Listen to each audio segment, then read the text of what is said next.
Right, hi again. What I'm going to do, hello again. Right, I'm going to show you another very simple procedure of how to install a boost gauge in your VX220 Turbo. A boost gauge, they don't have one in the car as standard, well, none of the ones I've seen, but it's very, very important to have one if you're running turbo. If you have any issues, you can tell whether you're actually having boost or whether your issue is with boost.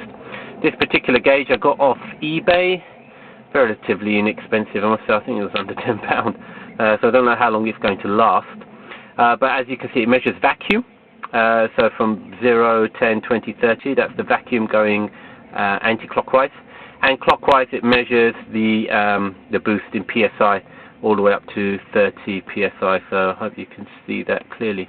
So how do we do this? Right, basically the boost gauge just has a vacuum pipe at the back of it, which it tends to come with a bit of pipe, but it tends not to be enough. You need about 3 meters, I would say, to just do everything very nicely.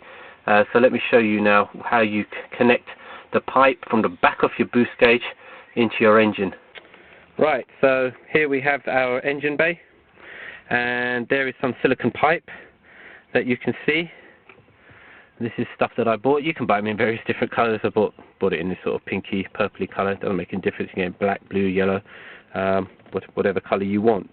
But what's important to note is that actually I think I did it the wrong way round. I used silicone pipe, I think too long a piece. What you should actually do is try to use the nylon, more rigid, flexible pipe, and only use the silicone pipe to connect the nylon flexible pipe to the bits you want to connect to, and I'll explain that in a minute. So if we look here on our engine, we have here the fuel pressure regulator, and this is where you want to tee in to get your vacuum and your pressure to pipe to the boost gauge. Now if you can see what Vauxhall have got here is they have effectively this elbow piece is like your silicone pipe, and then the black thinner bit is your more rigid pipe, and that's the sort of pipe you want to run from your fuel pressure regulator all the way down your engine bay, up in through behind where the cigarette lighter is, along the console by the handbrake, and then through to wherever you want to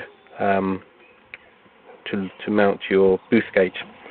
So what do we have to do here? Well, the way I did it is I got rid of this, so this can pull off without much difficulty, and I got rid of the elbow joint. I used a bit of silicone from my fuel pressure regulator to a T-piece.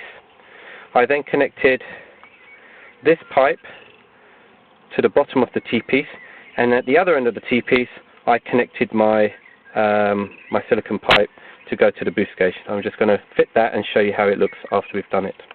So here we go. So there's the original pipe, which had the elbow from, well, let me remove that thing. We had the elbow running from here directly into our fuel pressure regulator. I've got rid of the elbow. I've got a T-piece. This T-piece actually came with my boost gauge, and in fact they did provide some silicone pipe, but it was a rubbish one, so I bought some more. So basically what's going to happen now, hopefully that's clearly visible, this is going to connect onto the top of that, this is going to connect onto the fuel pressure regulator, and this bit that I'm holding goes to my boost gauge. So let me just put that on now. Okay, so there is my finished product. You can, if you want to be very meticulous about it, put some cable ties on here to make sure it doesn't come off, and you might want to put one on there if you wanted to. The bits on the T are very unlikely to come off because of the way the T-piece is manufactured. It tends to hold on to it. So hopefully that will be of some use to you, and you can easily put a boost gauge in on your VX220 Turbo. Okay. So where do you connect your